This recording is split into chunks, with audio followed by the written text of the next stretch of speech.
Bom, gente, estamos aqui no nosso encontro de número 84 da Sexta Valente, que depois de 1 ano e meio não sendo mais as sextas-feiras, hoje é esse encontro extraordinário, numa sexta-feira e num lugar muito especial.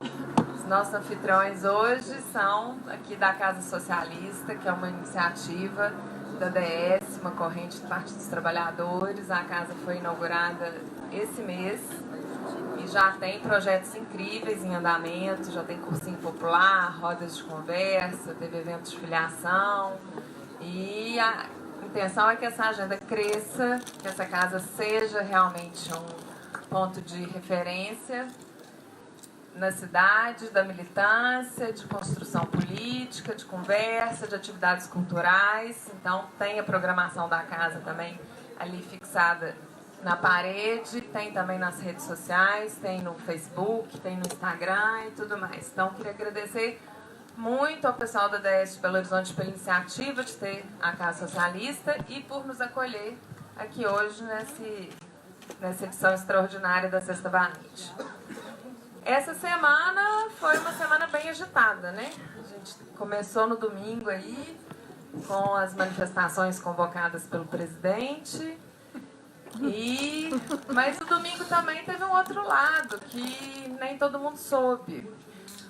A campanha nacional Lula Livre, ela puxou uma determinação que todo último domingo do mês, os comitês, a militância, deve se mobilizar para fazer o mutirão Lula Livre.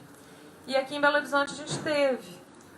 Foi uma iniciativa do nosso sempre bravo Coletivo Alvorada, e foi uma iniciativa também muito interessante, porque a gente sempre fala de sair da bolha, porque a nossa militância às vezes está concentrada em um ponto da cidade. Então, dessa vez, o ato foi do outro lado da cidade. Então, é sempre muito difícil a gente chegar num lugar novo, a gente estabelecer uma comunicação, mas tem que ser dado o primeiro passo. E o Alvorada deu esse primeiro passo nesse último domingo. Então, enquanto os manifestantes pró-presidente estavam aqui na Praça da Liberdade, a gente estava lá na Zona Norte, num espaço bem legal no bairro Confisco. E aí colocar isso no calendário. Todo último domingo do mês a gente tentar fazer não só uma mobilização na cidade. O interessante é que sejam feitas várias mobilizações em lugares diferentes, justamente para a gente ir ocupando espaços e ir levando essa discussão do Lula Livre, que abrange tudo, né? Abrange tudo que a gente está vivendo no Brasil, o desmonte dos direitos e, né, desmonte da soberania, do Estado em si. E ontem nós tivemos mais um ato, né, em defesa da educação, que também traz outras pautas junto. E a gente já vê uma disputa de narrativas, né? O que foi o dia 26, o que foi o dia 30, para quem? A mídia tradicional, que no dia 15 deu uma cobertura bem intensa e relativamente favorável, estava um pouco mal-humorada com o presidente, mas agora eles já estão refazendo, né, um pacto com a direita tradicional. E aí, o de ontem, sim, os atos parece que foram menores do que o dia 15. Aqui em Belo Horizonte a gente não sentiu tanto, porque aqui foi tão grande quanto, e realmente estava os petroleiros, estava os sindicatos e tudo mais. Mas parece que em outros locais do Brasil, essa mobilização sindical não foi tão forte, foi mais uma mobilização estudantil, porque também os sindicatos estão construindo o dia 14, que é a greve geral, que realmente a gente tem que mobilizar para ser um grande evento popular. E aí, né, nos grandes jornais de hoje já estava, as manifestações estudantis já estão perdendo força e tudo mais, sem contextualizar. Então é sempre a disputa de narrativa que a gente tem que fazer. Aí, só para dar alguns recadinhos, primeiro de logística, para chegar ali no bar, tem uma passagem por dentro da casa, que talvez seja mais confortável. A gente está com a Quitutu aqui na porta, com culinária afro-brasileira. O bar está ali com as bebidas, porque, né, o pessoal da Casa Socialista quis manter um pouco o espírito da Sexta Valente, que é essa conversa informal, que não impede a gente comer e beber e conversar e refletir sobre política. Amanhã O PTBH marcou uma reunião do Diretório Municipal ampliada, aberta a todos os filiados, militantes. Vai ser aqui pertinho, quarteirão de baixo, de cima não? De cima, né? Quarteirão de cima do Sindialetra.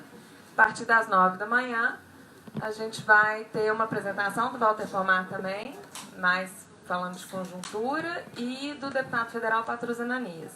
Então, estão todos convidados também. E nessa conjuntura que a gente está vivendo, a gente sempre, né, no nosso campo, pelo menos uma boa parte dele, a gente mantém, alguns acham que é utopia, do socialismo. E a gente sabe também que muito do que a gente está vivendo é um desgaste do sistema capitalista. Até que ponto isso pode ir, se já está num nível de tensionamento extremo ou não. E aí o socialismo se coloca mais presente do que nunca como uma possibilidade, ou pelo menos como uma reflexão. E aí essa é a pauta que a gente trouxe para conversar na Casa Socialista com o Walter Pomar, que acredito que vários já conheçam. O Walter é professor da Universidade Federal da PC e é dirigente nacional do Partido dos Trabalhadores. Então, para quem não conhece a nossa dinâmica, eu passo a palavra para o nosso convidado, ele faz a exposição e depois a gente abre para algumas rodadas de perguntas. Fiquem todos e todas à vontade. Então, vamos ouvir o Walter. Obrigada.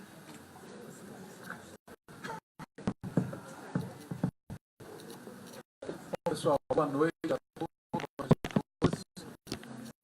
Paulo já me apresentou, eu sou professor de Relações Internacionais numa universidade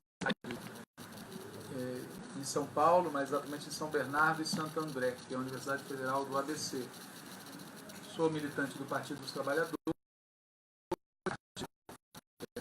da executiva da campanha Lula Livre. A gente escolheu esse tema, discutir capitalismo e socialismo no mundo contemporâneo, né, mas com ênfase no socialismo, porque o debate sobre o Brasil, quem tiver interesse, vai poder participar amanhã dessa plenária do PT de Belo Horizonte. Então, a gente achou que, por um lado, o tema Brasil já vai ser abordado amanhã de uma maneira mais adequada, no debate, etc. E o segundo motivo pelo qual a gente escolheu esse tema do socialismo é que, na nossa opinião, é um tema central e um tema atual. Ele é central e atual. Por quê? Primeiro porque o capitalismo, entendido como modo de produção, como modo de distribuição, como modo de representação, é a variável fundamental da história da humanidade nos últimos séculos e é a variável fundamental da história do Brasil. Não dá para entender como é que o mundo evoluiu nos últimos 200, 300 anos, não dá para entender como o Brasil evoluiu nos últimos 150 anos sem enfrentar o debate acerca do capitalismo e, no período mais recente, enfrentar o debate sobre a relação entre socialismo e capitalismo, a luta entre socialismo e capitalismo. É central e atual também porque o sucesso do capitalismo ao longo do século XIX, sucesso pelos parâmetros do próprio capitalismo, a capacidade de acumular riqueza através de uma determinada organização da produção. O sucesso do capitalismo no século XIX desembocou naquilo que uma parte dos estudiosos e grande parte da esquerda chamaram de imperialismo, e o imperialismo atravessou todo o século XX, determinando a disputa entre os estados, influenciando a disputa entre as classes sociais, criando uma certa divisão internacional do trabalho e definindo qual é o lugar do Brasil nesse contexto. E, por outro lado, gerando algo que não era previsível, ou melhor dizendo, não era previsto no século XIX, mas que foi a história do século XX inteira, que tiveram mais sucesso na luta contra o capitalismo imperialista aquelas nações cujos povos foram comandados por uma esquerda socialista. O exemplo mais dramático disso é a China. Certo? Uma nação da periferia do mundo, uma nação explorada, dominada, espoliada pelo imperialismo e que hoje, muitos anos depois de uma revolução socialista vitoriosa, disputa tete a tete com os Estados Unidos a condição de potência econômica principal. Um terceiro motivo pelo qual é central e atual fazer esse debate sobre socialismo e capitalismo, sobre capitalismo e socialismo contemporâneo, é porque o sucesso ao longo do século XX daquele capitalismo imperialista gerou, a partir dos anos 70, o que a gente denomina de financiarização, de predomínio do setor financeiro do capital sobre os demais setores, predomínio da reprodução do capital na esfera financeira sobre a reprodução que o capital efetua em outras esferas. E esse tipo de capitalismo, capitalismo imperialista e financeiro, é o capitalismo dominante no mundo hoje. E é o capitalismo dominante no Brasil. Muitos de nós que nos perguntamos por que cargas d'água o grande empresariado capitalista aplaude um governo que destrói a indústria nacional, destrói os nossos mercados, destrói a capacidade de consumo. Quem acha isso estranho é porque não captou o fato de que a classe dominante brasileira, a classe dos capitalistas brasileiros, está totalmente entrosada com esse mundo financiarizado, dominado pelo capitalismo imperialista. Portanto, eles estão fazendo, do ponto de vista deles, a coisa certa. Um quarto motivo pelo qual é central e atual esse debate é, como já foi dito aqui pela Paula, o fato de que o capitalismo, esse capitalismo imperialista, financeiro, está atravessando uma brutal crise. Uma brutal crise. As manifestações exteriores dessa crise, todos nós aqui sabemos de cabeça, né? Então tem uma dimensão ambiental, né? O grau de destruição, expoliação da natureza pela dinâmica capitalista é inenarrável. Uma outra manifestação exterior dessa crise é social, quer dizer, uma grande parcela da população mundial está excluída da condição de explorada, ela é biexplorada, porque não há outra forma de sobreviver no capitalismo senão vendendo a sua força de trabalho, e uma parcela da população é excluída disto, sem falar de N outras dimensões sociais desse processo. Outra manifestação exterior dessa crise é política. Todas as instituições políticas, todos, desde a Organização das Nações Unidas até os partidos políticos eleitorais, todas as organizações políticas criadas ao longo do desenvolvimento capitalista, especialmente no século XX, não estão dando conta do recado, não estão correspondendo às tarefas para as quais foram criadas, o que gera, em grande parte dos países do mundo, crises, crise de regime, crise de governo, crise política, crise institucional. Os nomes variam de acordo com a abordagem teórica ou com a situação concreta que está sendo analisada, mas o fenômeno de crise política é muito generalizado. Tem uma dimensão geopolítica, quer dizer, o conflito entre Estados Unidos e China expressa um conflito brutal entre o capitalismo de tipo neoliberal e aqueles países em que o Estado cumpre um papel dominante na economia, e esse conflito caminha para uma guerra de grandes proporções. As pessoas não gostam de falar disso, ou não falam disso com a frequência que deveriam, mas o cenário geopolítico mundial é similar àquele pré-guerras mundiais, potência declinante, potências ascendentes, disputa de espaços, disputa de mercados, disputa de fonte de recursos naturais, corrida armamentista, conflitos localizados, um ambiente explosivo. E, de maneira mais ampla ainda, a gente tem como manifestação exterior dessa crise um crescimento de manifestações ideológicas extremistas de direita, algo típico desses momentos de crise. Quer dizer, o fato da gente estar vendo fascistas, nazistas e neo qualquer coisa circulando nas ruas da Europa, ganhando eleições, falando em voz alta aqui no Brasil, nos Estados Unidos, tá certo? Todos aqueles fenômenos que aparentemente tinham sido superados, tinham se tornado fenômenos marginais, todos vêm para a primeira cena. É outro sintoma visível dessa crise. E de maneira mais ampla, a gente está numa época, desde 2008 acentuadamente, que é caracterizada por crises, por ameaça ou ocorrência de guerras e por rupturas, que podem ser de natureza revolucionária, popular, ou podem ser de natureza conservadora, reacionária. É bom lembrar, por exemplo, que o processo que desembocou depois da Segunda Guerra Mundial em uma onda de revoluções socialistas ou nacionalistas vitoriosas foi precedido, tempos antes, por uma ruptura conservadora, que foi a ascensão do nazifascismo.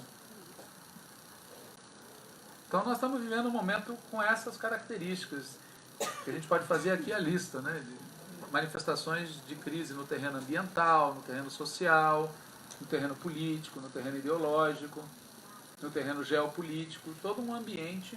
Mas tudo isso que eu acabei de citar é tipicamente discurso de esquerda. A gente erroneamente considera crise ou manifestações da crise do capitalismo aquilo que nos afeta, quando isso, do ponto de vista do capitalismo, não faz a menor diferença. A menor diferença. O capitalismo não se importa nem um pouco com a ocorrência de crise ambiental, de crise política, de crise social, de crise geopolítica. Para o capitalismo, guerra não é problema. Nada disso é problema para o capitalismo. Nada disso é exatamente crise para o capitalismo. São manifestações, efeitos colaterais. Mas a essência, o núcleo da crise do capitalismo está no âmbito da economia, quando o capital enfrenta dificuldades para se reproduzir de forma ampliada. Esse é o núcleo da crise. E é isso que vem ocorrendo, ficou evidente em 2008 e prossegue. Quer dizer, o capitalismo, especialmente esse de natureza financiarizada, imperialista, anglo-saxã, ocidental, esse capitalismo está enfrentando crescentes dificuldades de se reproduzir de forma ampliada. É como se houvesse uma interrupção daquilo que é a dinâmica normal do capital. Ele enfrenta dificuldades de se reproduzir da forma normal, no terreno da produção, da exploração cotidiana da mais-valia, e vem enfrentando dificuldades para se reproduzir de forma ampliada também no terreno financeiro. E é por isso que se gestam crises brutais como aquela de 2008 e como a que vai acontecer a qualquer momento. Porque todo mundo que tem acompanhado a situação econômica internacional fala que, como não se alterou nada de fundamental em relação ao mecanismo de funcionamento do mundo pré-2008, nós estamos simplesmente acumulando material explosivo para uma nova crise em larga escala. Veja, crise do ponto de vista deles. Quando o capital evapora, quando o número dos que perdem é maior do que o número dos que ganham numa escala astronômica, quando o capital desvaloriza. Isso é a crise do ponto de vista deles. E a busca de solucionar essa crise é que gera os efeitos que nos incomodam. O desemprego, as guerras, a escassez para quem necessita e assim por diante. Aqui no Brasil, a gente vive essa crise em dobro. Porque quando a gente militava no final dos anos 70, início dos anos 80, um debate recorrente era a crise do capitalismo brasileiro. E ocorreu um fenômeno curioso numa parte da esquerda, a partir do final dos anos 90, que foi uma espécie de politicismo. A gente olha os fenômenos no âmbito da política, como se a política vivesse num mundo à parte. Na verdade, o que a gente está vivendo aqui no Brasil e que explica, inclusive, a ascensão e a dinâmica do governo Bolsonaro, é uma crise continuada do capitalismo no Brasil, que se soma, que se acopla, que se reforça e faz parte dessa crise internacional. Muito bem. Quais são os desdobramentos possíveis dessa crise? Ou seja, para onde a coisa caminha, pensando em escala geral, né? 3 possibilidades óbvias. O que eu vou falar aqui é meio óbvio, certo? Uma possibilidade é predomínio amplo, geral e absoluto da barbárie. É Mad Max em escala geral. A barbárie tem feito cada vez mais parte do nosso cotidiano, né? A gente vai começando a se acostumar, especialmente em países da periferia, como o nosso, a gente vai se acostumando com cenas que a gente não deveria se acostumar nunca. A barbárie vai sendo naturalizada. Essa é uma possibilidade, ou seja, que a barbárie vá se convertendo, não um fenômeno de 1/3, mas um fenômeno de 2/3, de 4/5, que é o desenho de 9 em cada 10 dessas distopias que a gente vê em filme de ficção ou de fantasia científica, tá certo? Pequeno grupo de mega ricos, de preferência vivendo no alto de torres, e embaixo o pântano. Outro cenário possível é que a gente tem um novo ciclo de desenvolvimento do capitalismo em escala mundial. O que poderia ocorrer se esse setor, essa área do capitalismo neoliberal, comandada pelos Estados Unidos, fosse derrotada por aqueles países que pilotam um capitalismo de Estado ou algo similar a isso. O problema é que a gente já sabe, pela experiência recente, onde isso vai terminar. Isso vai terminar no mesmo lugar do ponto de partida, só que em escala ampliada. Porque a crise que nós vivemos hoje, numa parte do mundo, é a crise de um capitalismo imperialista neoliberal que foi precedido por um ciclo de desenvolvimento capitalista centrado no Estado, com a promessa do bem-estar social, da soberania nacional, etc. E, portanto, a possibilidade de a gente ter um novo ciclo de desenvolvimento capitalista não é algo que deva ser descartado, mas ele nos levará, num certo espaço de tempo, à situação que a gente vive hoje. Porque é da dinâmica do capitalismo você tem momentos de expansão e momentos, como o que a gente está vivendo agora, de interrupção no processo de reprodução. Muito bem. Uma terceira possibilidade é, usando a palavra correta, científica e politicamente, é o mundo entrar numa etapa comunista. Para usar a palavra certa. Eu acho que tem que voltar a ser usado. Certo? Ou seja, estabelecer a propriedade comum dos meios de produção, porque era esse o sentido original da palavra. Quer dizer, numa sociedade como a humana, em que a capacidade de produção de riqueza é imensa, o domínio das tecnologias ultrapassou tudo aquilo que a gente podia imaginar, onde não há mais absolutamente nenhuma razão para nenhum tipo de carência, a não ser a decisão autônoma das pessoas e os limites físicos. Mas não há razão social ou técnica que justifique absolutamente falta de nada para ninguém. Quer dizer, a possibilidade número 3, ao lado da barbárie, ao lado do novo ciclo de expansão capitalista, é o mundo colocar as forças produtivas que ele criou sob controle comum, sob controle social, em que aqueles que produzem as riquezas decidam o que produzir, como distribuir. Qual vai ser o modo de produção, qual vai ser o modo de circulação, qual vai ser o modo de representação, qual vai ser as relações sociais que vão ser estabelecidas a partir desse momento. Muito bem. Para usar também a linguagem clássica, que eu acho que é a melhor para designar isso, seria uma sociedade diferente do capitalismo numa questão muito simples. O capitalismo se organiza em torno do objetivo de reproduzir o capital. E uma sociedade comunista se organizaria em torno do objetivo de garantir o acesso às pessoas das suas necessidades. Produzir valores de uso. Produzir aquilo que as pessoas precisam para sobreviver. E não produzir com a finalidade de gerar lucros. Produzir com a finalidade de acumular riqueza sob forma reinvestível num circuito louco cujo objetivo é simplesmente acumular, acumular, acumular. Quando a gente fala isso, pelo menos nos espaços em que eu falo isso, há, em geral, duas objeções, né? A primeira delas é de que, bom, essa experiência fracassou. Está se propondo fazer aquilo que já deu errado. E a segunda objeção é que é prematuro falar disso. Porque o mundo está vivendo uma crise tão grande que a gente tem que resolver outros problemas mais urgentes antes de pensar numa reorganização geral da sociedade. São as duas objeções clássicas que se faz a quem coloca o comunismo ou o início da construção do socialismo como uma alternativa prática à crise que o mundo vive hoje, né? Em relação à primeira objeção, em relação à ideia de que, bom, uma experiência de propriedade comum dos meios de produção teria fracassado, o que a gente pode dizer? Em primeiro lugar, é que não existiu em nenhum lugar.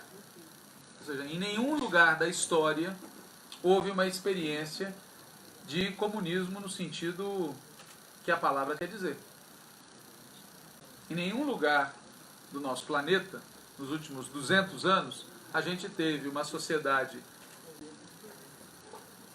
com um desenvolvimento econômico avançado, onde os meios de produção eram propriedade social e onde as decisões sobre o que fazer, como distribuir, eram tomadas coletivamente. Nós tivemos aspectos disso, mas não chegamos a ter uma sociedade com essa característica em lugar nenhum. O segundo ponto que a gente deve lembrar, quem faz esse tipo de objeção, é que a transição do feudalismo para o capitalismo também foi um processo caótico. A gente está habituado a viver no mundo capitalista e parece que ele existiu desde sempre. E, aliás, uma parte dos intelectuais que defendem o capitalismo dizem que ele existiu desde sempre. Dizem que capitalismo é mercado, é comércio, é troca. Dizem que o capitalismo é a vontade de acumular.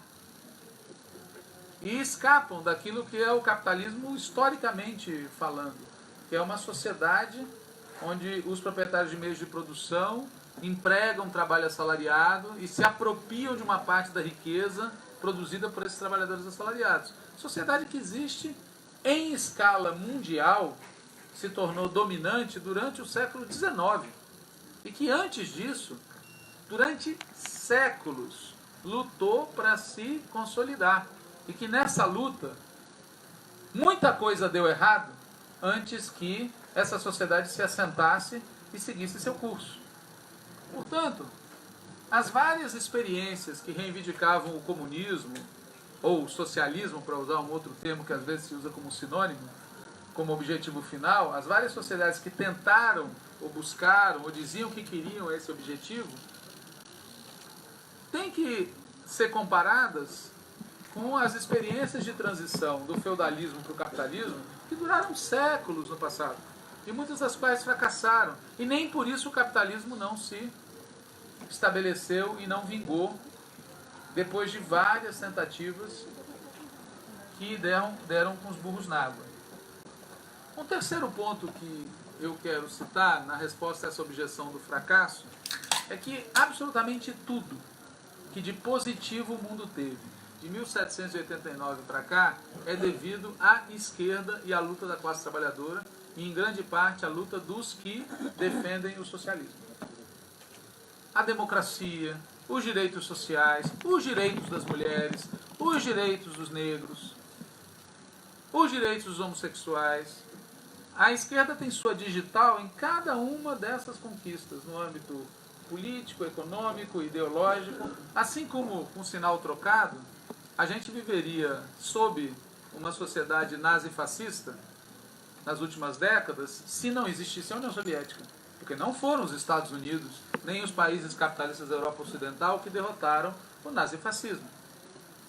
Então, olhando em escala histórica, também para aqueles que falam em fracasso, o saldo de batalhas travadas e de conquistas sociais históricas do lado socialista da humanidade é muito intenso. Mas não há como escapar do fato de que as experiências socialistas iniciadas com a Revolução Russa de 1917, uma parte delas foi derrotada de maneira catastrófica no início dos anos 90. Há uma imensa polêmica na esquerda sobre por que essa derrota ocorreu e por que ela não foi generalizada. Que, na verdade, a derrota total se deu na União Soviética e nos países do leste europeu. Os demais países se dividiram entre aqueles que, como Angola, Moçambique, regressaram ao capitalismo e outros, como Coreia do Norte, Vietnã, Cuba, China, mantêm regimes sociais que buscam preservar parte, às vezes grande, às vezes pequena, do que foi construído no período anterior. Ou pelo menos reivindicam aquela trajetória. Quem aqui já tiver ido na China, não vai ver uma nação que reclama da Revolução de 1949, pelo contrário. É uma nação que organiza o seu cronograma em função dos 2 centenários. Um que vai ser cumprido agora em 2021, os 100 anos de fundação do Partido Comunista da China, e o que vai ser cumprido em 2049, os 100 anos da Revolução dirigida pelos comunistas em 1949. É um Estado e, em grande medida, uma sociedade que se orienta por esse corte. Se nós fôssemos chineses, seria relativamente fácil de entender isso. Aliás, recomendo a todo mundo que leia uma história em quadrinhos chamada Uma Vida Chinesa, que está traduzida em português, publicada no Martins Fontes, são 3 volumes, de um cartunista chinês, um desenhista de um dos principais jornais de Xangai, se eu não me engano, em que ele conta a história dele. Tem um momento em que ele para. É um livro autobiográfico que tem o making-off do próprio livro. Vou fazer um spoiler aqui, tá? E tem um momento que ele para a história para dar a opinião pessoal dele. 2 momentos que ele faz isso já no final do livro, bem no final. Em que ele explica, olha, numa nação espoliada pelo imperialismo, à beira da destruição, como era a China, como é que nós não vamos ter orgulho daquilo que começou em 1949, independente dos erros que tenham sido cometidos? Porque fala o protagonista do livro, toda a história, desde a chegada dos europeus, da vitória deles na Guerra do Ópio, até 1949, toda a história do mundo era feita sem os chineses. Apesar dos chineses, desconsiderando os chineses, apesar deles serem, já naquela época, 25, 30% da humanidade. E agora, não há quem consiga olhar para o mundo sem levar em consideração que existe a China. Sabe, como é que nós vamos ter vergonha dessa história? Não temos vergonha. Pelo contrário. A gente tem orgulho dessa história, e essa história tem um protagonista, que é o Partido Comunista da China. E tem uma lógica, que é o controle social da economia. Fecha parênteses. Então, em 1989 a 1991, uma parte do que era o mundo socialista até então desabou. E outra parte, não. Então, uma questão que se coloca é por que aconteceu isso? Então, aqueles que dizem, olha, essa experiência fracassou, tem esse argumento forte. De fato, uma parte dessa experiência desabou. E desabou pelas suas próprias contradições. Não por aquilo que os teóricos de direita ocidentais falavam, que era uma nação totalitária, que só uma guerra destruiria. Então, a União Soviética desabou sob o peso dos seus próprios problemas, das suas próprias contradições, das suas próprias disputas, e assim aconteceu também com o leste europeu. Pois muito bem. O que pode ser dito a respeito, né? Primeiro tem que ser lembrado que as experiências socialistas do século XX começaram no lugar errado, para fazer uma brincadeira. Certo? Quer dizer, toda a teoria socialista do século XIX trabalhava com a ideia de que a revolução ia começar nos países capitalistas avançados, porque neles se teria criado o pré-desenvolvimento econômico necessário para uma experiência socialista. Neles, a classe trabalhadora ia ser maioria, portanto, o socialismo ia ser estabelecido democraticamente e gestado democraticamente. E também, como nesses países estava o centro do imperialismo, a chegada do socialismo ia ser a chegada da paz. Ia ser mais rápido construir o socialismo, porque pré-existia o desenvolvimento econômico. Ia ser mais pacífico e ia ser mais democrático. Era tudo de bom. Bom, a experiência real foi outra. Todas as experiências socialistas do século XX começaram em países atrasados, do ponto de vista econômico.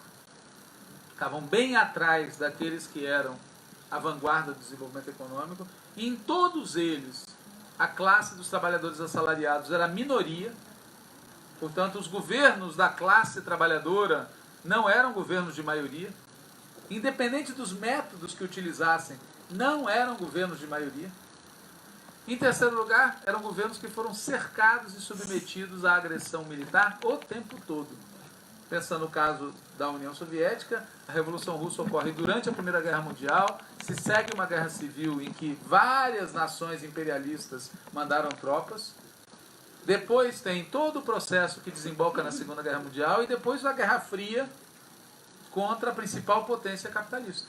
Ou podemos pensar aqui no nosso continente, Cuba, que não teve um dia tranquilo desde 1959. Então, primeira coisa, lugar errado, historicamente falando, lugar imprevisto, para ser mais correto, tá certo? Errado do ponto de vista da teoria que estava errada, e correto do ponto de vista da história. Porque é óbvio, quando a gente pensa assim, a gente pensa olhando a história, que o capitalismo ia ser rompido onde ele era mais frágil, e não onde ele era mais forte. Seria muito bom se fosse assim, né? O capitalismo ser rompido exatamente onde ele é mais forte? Não. Ele foi rompido onde ele é mais fraco. Aliás, o que já havia acontecido com o modo de produção feudal. O modo de produção feudal era mais forte na China, não na Inglaterra. Mas foi na Inglaterra que ele foi rompido por uma revolução que, por sinal, deu origem ao capitalismo. Portanto, não há nenhuma novidade excepcional nisso que acontece com o socialismo. Ele começa pela borda. Ele começa por onde a ruptura política é mais fácil e aonde, do ponto de vista econômico, a ordem anterior é menos vantajosa. Apesar disso, o socialismo de tipo soviético, para se focar nele, teve êxito em derrotar a Inglaterra, que era a potência dominante quando ocorre a Revolução Russa de 17, teve êxito em derrotar a Alemanha, que era a potência ascendente dos anos 20, 30 e 40, e teve êxito em competir com o capitalismo dos Estados Unidos até os anos 60. É a partir dos anos 70 que o socialismo de tipo soviético perde a corrida. Não é desde sempre. Pelo contrário, todos os teóricos capitalistas que escrevem a respeito temiam a superação do capitalismo pelo socialismo após a Segunda Guerra Mundial. O ambiente pós-Segunda Guerra Mundial era um ambiente em que o capitalismo estava na defensiva. Claro que havia uma certa dose de exagero e propaganda, porque quando a gente olha a destruição causada pela guerra na União Soviética e o benefício que ela causou nos Estados Unidos, fica claro que o desequilíbrio era total. Mas do ponto de vista político e ideológico, o socialismo tinha saído triunfante, porque havia contribuído de maneira inegável para derrotar o nazifascismo e porque parecia ser o progresso. Nos anos 50, o socialismo era o progresso. Aliás, a expressão progressistas, que a gente gosta de usar tanto, era muito usada nos anos 50 para se referir àqueles que se aliavam à força principal do progresso, que era a classe trabalhadora, rumo a uma sociedade socialista. Pois muito bem. Nos anos 70, essa vantagem se perde. E ali tem a grande bifurcação. A União Soviética se consola com o que tinha obtido até então.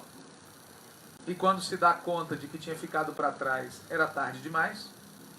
E a China, por sua vez, faz uma operação que na época foi vista com horror por grande parte da esquerda no mundo inteiro, mas que permitiu a ela dar a volta e ressurgir no final dos anos 90 com uma grande potência econômica do período. Né? Para quem viveu aquela época foi de absoluta confusão. Quando a gente relê o debate entre os socialistas nos anos 80 e 90, a confusão era maior do que a atual. Porque o debate confrontava posições muito antagônicas.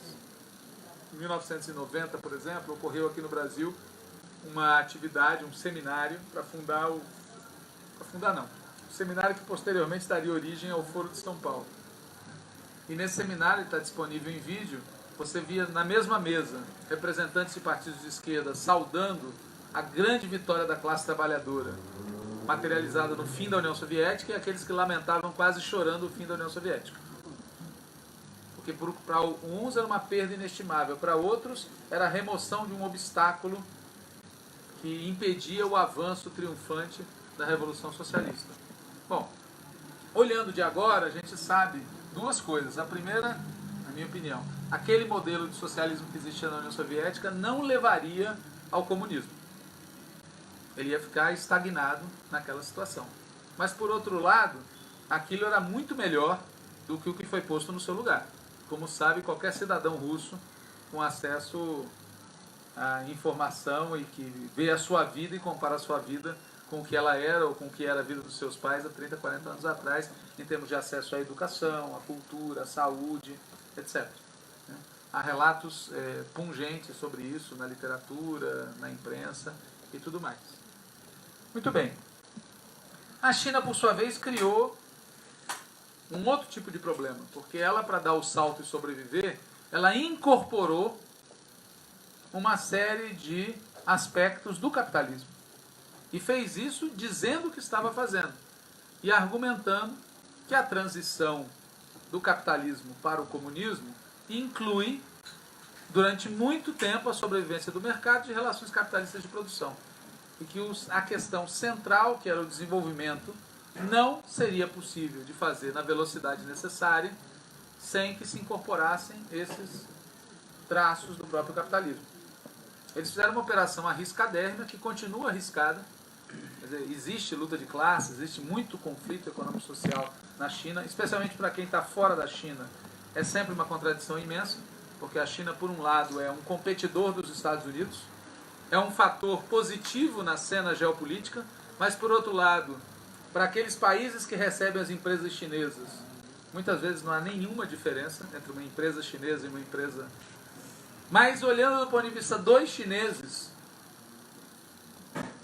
o salto que deram do ponto de vista da qualidade de vida é inegável.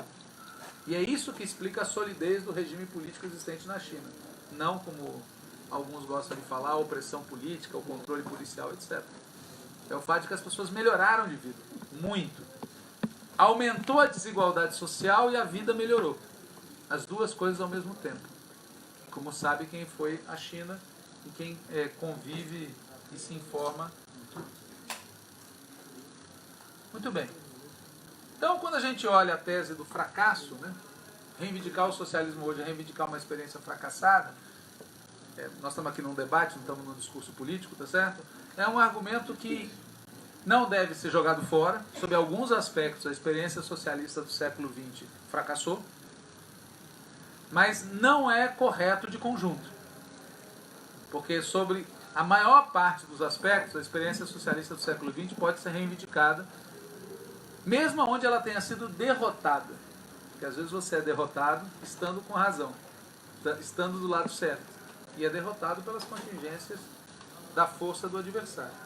Quanto ao argumento do prematuro, é sobre ele que eu queria me deter mais. Veja, o senso comum das pessoas é que nós sofremos uma imensa derrota em escala mundial. Alguns dizem que a derrota começou em 1990, com o fim da União Soviética. Outros aqui no Brasil vão dizer que começou com a ofensiva do imperialismo sobre os governos progressistas de esquerda da América Latina. Outros vão falar que começou com um golpe contra Dilma. Cada um localiza onde quiser.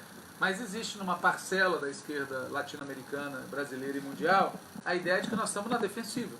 E que as forças de direita, as forças pró-capitalistas, as forças reacionárias estão na ofensiva.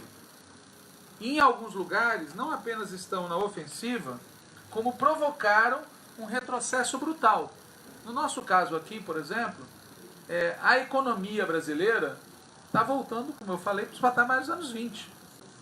Logo, a conclusão do senso comum diz que nós temos que trilhar todo o caminho de volta. E temos que trilhar seguindo o mesmo caminho seguido antes, para só então poder falar das coisas que nós falávamos antes do retrocesso começar. Aqui, alguns já militavam politicamente quando o PT foi criado. E quando o PT foi criado, o pensamento dominante no PT era: nós lutamos pelo socialismo.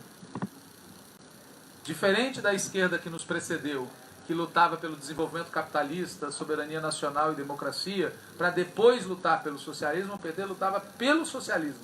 O objetivo estratégico do PT, resoluções do Quinto Encontro Nacional, 1987, é o socialismo. O Brasil já estava maduro para o socialismo. já tinha desenvolvimento, era um país capitalista plenamente desenvolvido. As contradições que o país tinha só podiam ser superadas no socialismo. Pois bem, com o retrocesso ocorrido nos últimos anos, muitas pessoas dizem, bom, o retrocesso destruiu as bases econômicas e sociais da luta pelo socialismo. Logo, nós temos que recompor essas bases primeiro, antes de pensar em colocar o socialismo na ordem do dia. E essa recomposição será feita usando os mecanismos que foram utilizados anteriormente. Ou seja, a ação do Estado capitalista, a ação das forças capitalistas e assim por diante. Seria prematuro falar de socialismo, segundo esse argumento. Muito bem. Na minha opinião, e já indo para o encerramento, essa visão é um equívoco total, entendeu? Por 3 motivos. O primeiro motivo é que essa ideia de que temos que aguardar, ela parte do pressuposto que existe um ponto a partir do qual a gente pode lutar pelo socialismo e um ponto antes do qual a gente não deve fazer isso. É como se nós fôssemos russos e disséssemos o país não está maduro para o socialismo. Ou fôssemos chineses e disséssemos o país não está maduro para o socialismo. Ou fôssemos cubanos e disséssemos o país não está maduro para o socialismo. Ou fôssemos vietnamitas e disséssemos por que mesmo? Ou seja, qual é o ponto da história a partir do qual a luta por uma sociedade sem explorados nem exploradores pode ser posta na ordem do dia? Essa é a primeira questão que tem que ser respondida. Por que não estaríamos maduros? A segunda questão é que há um pressuposto por trás dessa noção de que primeiro temos que recuperar o que foi perdido para depois recolocarmos o socialismo como parte da nossa plataforma. Essa visão tem por pressuposto a ideia de que a história é linear, de que não há saltos na história, de que a gente vai se transformando paulatinamente em outra coisa. E não é assim que a história evolui. Ao contrário, se vocês se colocarem para pensar o que era a Rússia em 1917, ela era mais destruída do que a Rússia de 1914. Se vocês pensarem a China de 49, mais destruída do que a China de 1930. Se pensarem em Cuba de 59, mais destruída do que a Cuba de 1956. A crise política que precede as revoluções e a crise econômico-social que cria o caldo de cultura para as revoluções, destrói as bases econômicas e sociais. É como se fosse uma mola que pressiona de maneira brutal a sociedade para trás, mas quando ela volta à posição normal, ela te joga para frente, muito além do ponto de partida. Portanto, não há nenhum obstáculo, não há nenhuma linearidade no desenvolvimento histórico. As sociedades não vão pouco a pouco evoluindo, elas rompem, elas dão saltos em relação ao ponto onde elas estavam. E às vezes elas vêm lá de trás, elas voltam para trás e saltam para frente. Portanto, também é um equívoco imaginar que o Brasil não deva colocar, nós, a esquerda brasileira, não deva colocar o tema do socialismo, porque primeiro a gente tem que recuperar a soberania nacional, primeiro a gente tem que recuperar as liberdades democráticas, primeiro a gente tem que recuperar o desenvolvimento econômico. Por quê? Há uma visão de história linear por trás desse requisitório.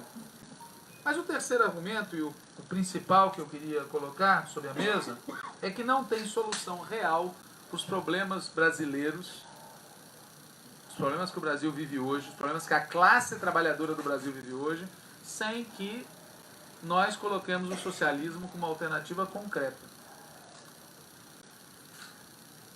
Veja, se nós olharmos o que o socialismo quer dizer, no sentido mais amplo da palavra, é colocar os instrumentos de poder e os meios de produção sob o controle da maioria da sociedade que é trabalhadora. Eu não vejo nenhuma possibilidade de resolver os problemas de fundo que o Brasil vive hoje sem que nós façamos isso. Não existe da parte da classe dominante brasileira a menor disposição de enfrentar esses problemas. Quem tinha ilusão sobre isso tem que ter perdido a ilusão depois desses 13, 14 anos nossos no governo. Porque nós não fizemos um governo socialista. Nós não fizemos um governo que expropriou uma única empresa capitalista. nós não causamos absolutamente nenhum prejuízo a nenhum capitalista. E como se não bastasse, a gente ajudou a difundir na sociedade brasileira alguns preconceitos e alguns discursos que não fazem parte do repertório socialista, como o tema da classe média, para não falar de outros. E ainda assim, nós fomos vítimas desse processo que ainda está em curso, que não se encerrou. E que, se depender dele, só vai se encerrar quando essa sala aqui estiver em outro lugar. Então, qual é o ensinamento histórico dessa experiência? Para não falar em geral, é falar que nessa época histórica que a gente vive, neste país concreto que a gente vive, a possibilidade de atender às necessidades do povo passa por colocar a economia e a política sob controle da classe trabalhadora. E fazer isso é o quê? Que nome a gente dá para isso? Senão socialismo, né? E para citar uma anedota, em 2018, quando o Diretório Nacional do PT estava discutindo o programa de governo da candidatura do Fernando Haddad, houve um debate sobre o que fazer com o capital financeiro. E nesse debate a posição da comissão de programa de governo era tomar medidas para reduzir a taxa de juros. E eu e outros do Diretório Nacional propusemos incluir no programa que era necessário tomar medidas para quebrar o oligopólio do setor financeiro sobre a economia nacional. Colocar o setor financeiro sob controle público e estatal. Acabar com os grandes bancos privados no país. Uau. Sem o que não tem controle sobre a economia e não tem desenvolvimento nacional. E é fraude, é uma mentira. Qualquer pessoa que fale que seja possível controlar a economia nacional com 6 ou 7 grandes empresas privadas que controlam o principal ativo econômico do capitalismo, que é a moeda, está enganando os outros. Simplesmente isso. Houve um debate muito interessante e nesse debate um dos companheiros responsáveis pelo programa de governo fez 2 objeções. A primeira objeção era discutível, não era uma objeção maluca. Nós não temos correlação de forças para fazer isso. Era uma objeção discutível, se temos ou não temos, e mais. Como é que a gente cria correlação de forças para fazer algo que é necessário se a gente nunca propõe aquilo que é necessário fazer? Não, é óbvio que correlação de forças não cai do céu e você não encontra no supermercado para vender. Não é uma vitamina, tá certo? Um complexo vitamínico que você toma e fica melhor. Correlação de forças você constrói, supõe você defender medidas. Mas mesmo assim era um argumento que se generalizou muito na esquerda, que é para retirar pontos de um programa você falar que não dá para fazer. E quando a situação piora, você cada vez pode fazer menos. E chegar a um tal ponto em que você se enfia debaixo da terra até que um dia a natureza melhora as coisas para você. Esse tipo de raciocínio eu não concordo, mas eu entendo. Mas junto com isso veio um segundo argumento. O de que não era possível fazer o que estava sendo proposto, quebrar o oligopólio do capital financeiro e colocar os bancos sob controle público estatal, porque isso seria socialismo. Já é meio bizarro ouvir esse tipo de objeção numa reunião da direção nacional de um partido socialista. Bizarro, que isso não pode ser dito porque é socialismo. E é mais bizarro ainda porque não é verdade necessariamente. Você pode ter, e já teve, e tem até hoje, em muitos países capitalistas do mundo, controle estatal sobre o setor financeiro várias vezes mais intenso do que aqui no Brasil. Aliás, nos anos 30, o famoso New Deal, de que tanta gente fala, incluiu uma mudança em toda a lógica de organização do setor financeiro. Portanto, não é necessariamente socialismo você colocar o setor financeiro sob controle estatal. De maneira mais geral, o capitalismo de Estado pode servir ao capitalismo ou pode ser um instrumento no processo de construção do socialismo. Depende.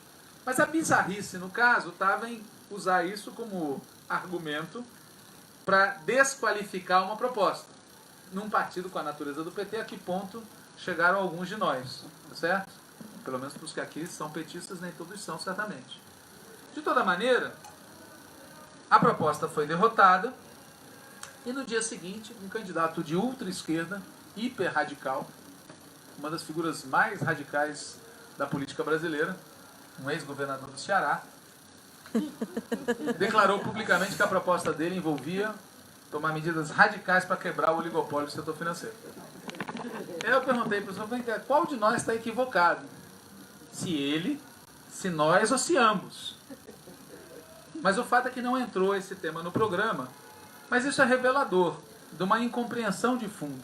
A incompreensão de fundo é, o capitalismo brasileiro, ele não só está em profunda crise, e por isso ele causa os danos que causa, mas também quando ele está funcionando bem, ele não incorpora a maioria da população. Ele é incompatível com o chamado bem-estar social que existe na Europa, porque é um capitalismo periférico. É um capitalismo onde se tem que pagar um tributo. O trabalho tem que pagar tributo à classe dominante local e tem que pagar tributo ao imperialismo. Tem que pagar um duplo tributo. Não sobra para um padrão de vida decente para a classe trabalhadora. Não tem espaço para bem-estar social, liberdades democráticas, soberania num país da periferia que não passe por algum nível de reorganização socialista. Né? E, ademais, olhando só para o terreno da política, nós estamos diante de uma direita, ou de uma extrema-direita que hoje atua na sociedade, cravando um forte debate político-ideológico. Eu já comentei na outra vez que eu vim aqui, numa terça-feira valente, que o nosso chanceler, o Araújo, defende claramente que todo mal começou com 1789 e o nosso modelo é o medievo. Bom, nós vamos contrapor o que a isso, como visão de mundo no debate ideológico? A ordem capitalista? Essa daí? É esse a nossa, entre aspas, utopia? É esse o nosso objetivo? Voltar a ser aquele país pujante que nós éramos nos anos 80? 90? Ou mesmo no nosso período de governo, em que nós sabemos a imensa desigualdade social que existia no país e que veio toda, tá certo? A plomo nesse período todo? Então, não apenas por razões políticas e econômicas, mas também ideológicas, me parece inescapável que a gente coloque o socialismo como solução concreta para os problemas concretos da sociedade brasileira aqui e agora, sabendo que a experiência histórica fornece parâmetros, pelo que eu disse antes, não fornece receita. Quer dizer, não se trata aqui de repetir experiência soviética, chinesa, cubana, certo? E, aliás, com o socialismo tudo indica, vai acontecer a mesma coisa que aconteceu com o capitalismo. Em cada país, em cada região, uma via diferente, características diferentes, mas com uma peça central, o controle dos instrumentos de poder e o controle dos meios de produção por parte daqueles que produzem. Né? Essa é a ideia central. Com isso eu vou terminando a minha longa exposição, né, para abrir aqui a discussão e fazer um breve comercial. Eu trouxe 4 materiais, 3 dos quais são para distribuição gratuita. Né? Uma publicação sobre a reforma da Previdência, tem aqui uma entrevista do Gabas, muito interessante, vários outros textos, tem em quantidade grande na mesa lá dentro, tem um pouquinho aqui, então dá para ao final, quem for saindo quiser pegar. Para aqueles que são petistas, ou para aqueles que não são, mas gostariam de ser, eu trouxe um material sobre a campanha de filiação ao PT, tá certo? E por fim trouxe um jornal em que faz a convocação da greve do dia 14, que é o nosso próximo passo aí na operação de enfrentamento do governo Bolsonaro. Isso tudo é de graça para estimular vocês, com um gesto de boa vontade. Quem tiver interesse, esse livretinho aqui, chamado Socialismo, ele foi originalmente escrito a convite da Fundação Perseu Abramo. Eles fizeram uma seleção de textos e eu, incrivelmente, ganhei a seleção. Perdi um vinho por causa disso, porque eu sei que eu não ia ser selecionado. E depois a gente fez uma segunda e uma terceira edição, é um texto que trata um pouco dos assuntos que a gente tratou aqui. Então, com isso eu encerro, agradeço pela atenção de vocês e passo aqui. É R$10, que podem ser pagos para mim ou para o Paulo ao final. Muito obrigado.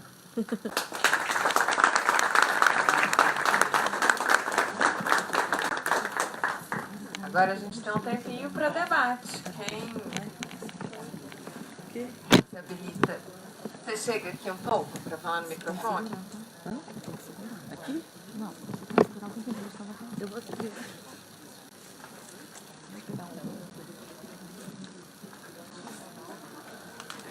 Ricardo. Como eu disse, eu já tenho toda uma concepção muito longa data. Então, eu vou fazer uma pergunta um pouco geral e outra mais específica. O que acontece? Dentro dessas alternativas, vamos dizer assim, a nível geral, né, global, foi colocado, foram colocadas, né?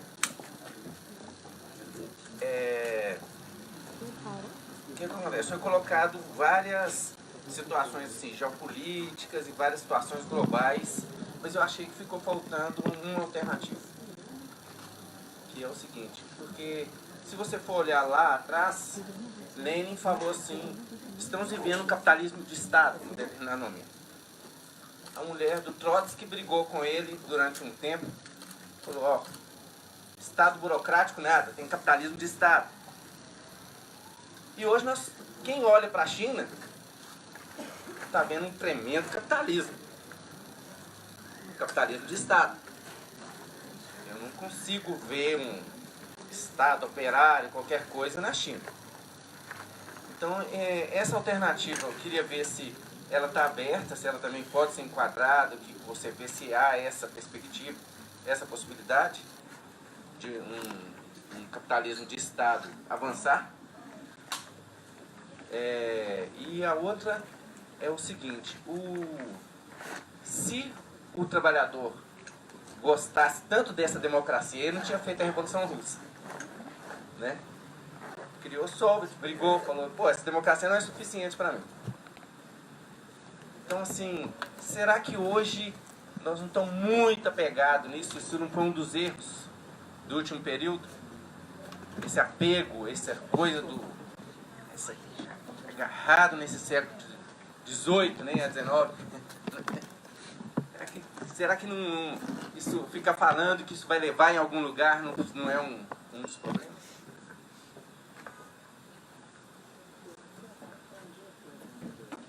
Boa noite, meu nome é Jorge, eu vou só dar uns recados, fazer uns convites aqui, por isso que eu acho que eu passei na frente, mas vai ser bem breve. A Paula disse que já avisou aqui, mas como eu vi que várias pessoas chegaram depois, eu trabalho no gabinete do vereador Arnaldo Godoy, que é presidente do PT de BH. Nós queremos convidar todos a estarem amanhã na reunião do diretório, reunião ampliada do diretório municipal do PT, que contará novamente com o Walter, e ele promete que vai falar sobre outros assuntos. Né? Do conjunto das relações por quais a gente vive. Obrigada, Danara. Se forem surgindo outras questões, a gente faz um segundo bloco, tá joia? Deixa eu voltar a responder essas que apareceram. Então, a gente tem em Campinas um espaço parecido com esse daqui, que chama Centro Cultural Esperança Vermelha, na mesma lógica, é uma casa, é bem legal isso aqui. Capitalismo de Estado. Veja, o debate sobre se na União Soviética existia socialismo ou existia outra coisa, começou junto com a Revolução. Por exemplo, o Carlos Kautsky, que era o principal teórico da social-democracia alemã, dizia que aquilo ali é capitalismo de Estado. Pior, é um capitalismo de caserna, ou é um socialismo de caserna. Né? Depois foram surgindo outras explicações. A do Estado operário, o Estado operário burocraticamente degenerado, que foi forte na tradição trotskista. A ideia de que aquilo não era uma sociedade de transição, não seria nem capitalismo, nem socialismo, que vai aparecer nas formulações do Paul Suisse. A ideia de que seria um modo de produção diferenciado, modo de produção asiático, vai voltar com força na análise da experiência chinesa. A ideia, enfim, de que aquilo ali não era socialismo, era alguma outra coisa, vai estar atravessando toda a vida da União Soviética. A própria fórmula que aquilo era o socialismo realmente existente dialogava com essas críticas. Porque todo mundo que olhava para a União Soviética sabia que aquilo não coincidia com a ideia que vai aparecer na obra dos socialistas clássicos do século XIX sobre o que seria uma sociedade socialista. Muito bem.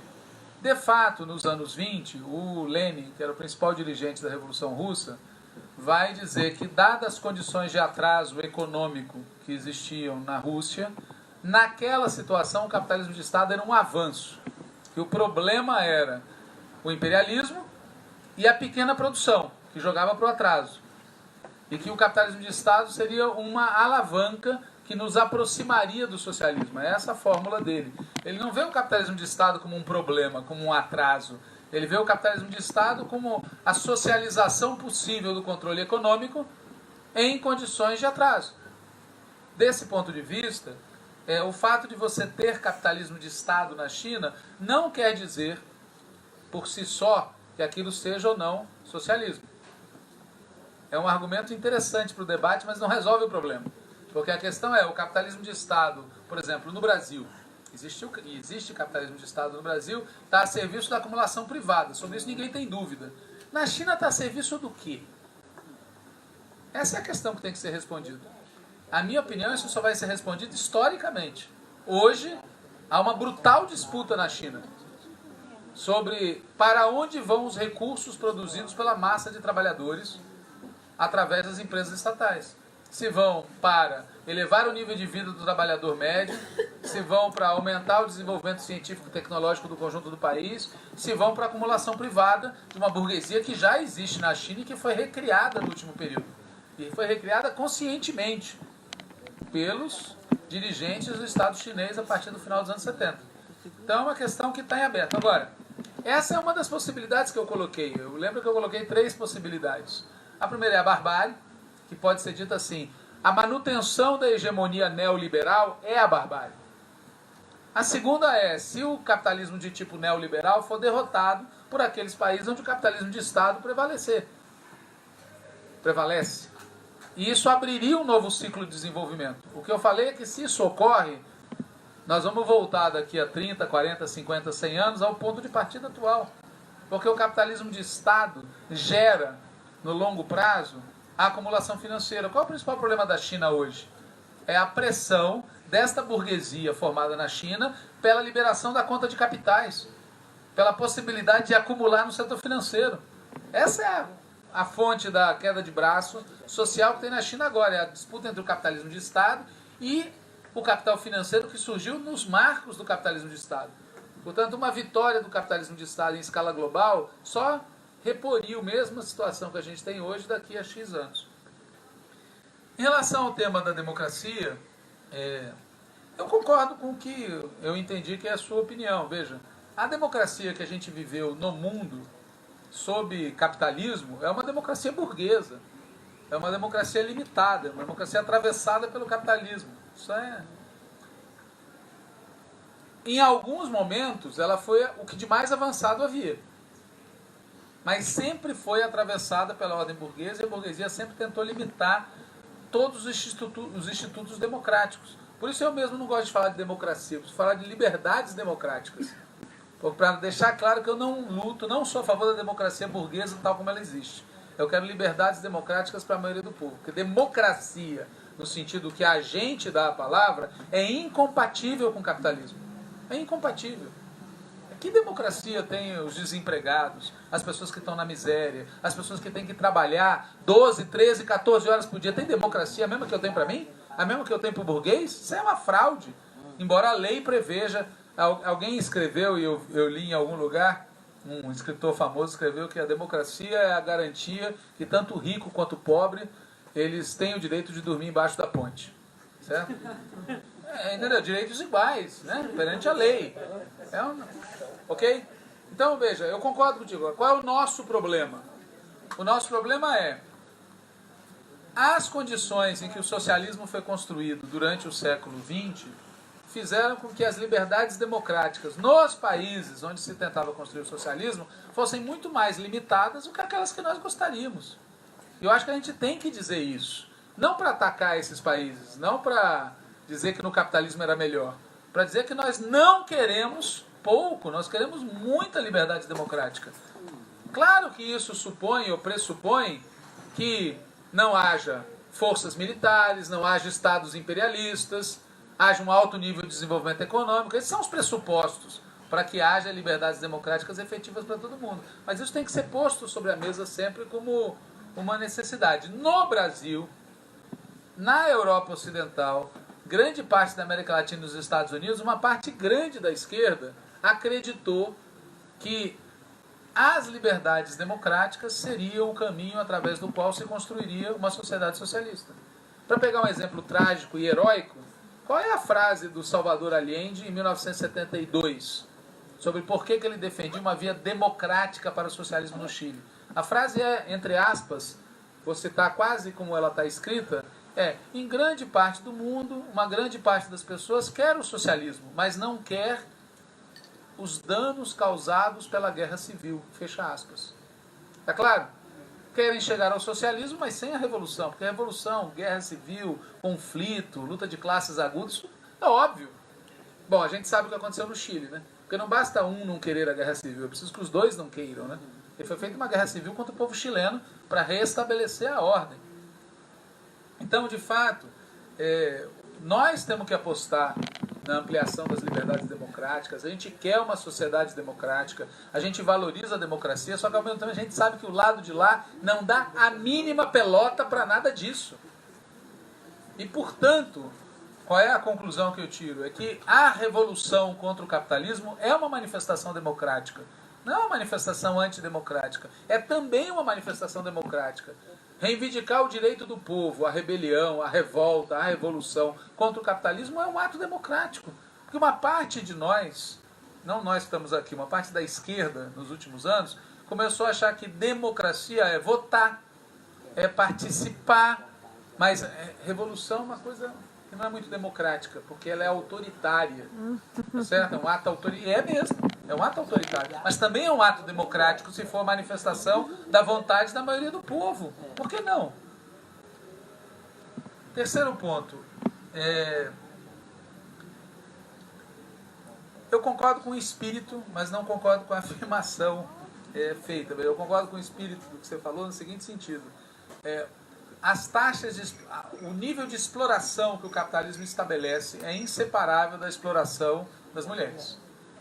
Porque a reprodução da força de trabalho, os custos da reprodução da força de trabalho são todos trabalho não pago. Ou em grande parte trabalho não pago. O capitalismo não tem que pagar grande parte do processo de formação da força de trabalho que ele contrata. Porque tem alguém em algum lugar fazendo isso, entre aspas, de graça, sem remuneração. Primeira coisa. Segundo, é verdade também que o controle sobre a força de trabalho, inclusive sobre a força de trabalho feminina, foi parte dos vários procedimentos que o capitalismo estabeleceu na sua origem. Trabalho escravo, superexploração da força de trabalho masculina, superexploração da força de trabalho feminina, expropriação do campesinato, roubo em larga escala de riquezas produzidas por outros. Então, o capitalismo, como dizia o Marx, veio à tona envolto em sangue e lama por todos os poros. Onde é que está a minha diferença? Portanto, o processo de libertação do capitalismo, de superação do capitalismo e construção de uma sociedade socialista é inseparável do processo de libertação das mulheres. Aliás, quem dizia isso era o Marx, copiando o Fourier. Dizia que o índice de liberdade de uma sociedade podia ser dado pelo índice de liberdade das mulheres. Isso está no Marx. E ele explicita que isso ele acha que é uma frase genial do Fourier. Bom, isso posto, onde é a minha diferença?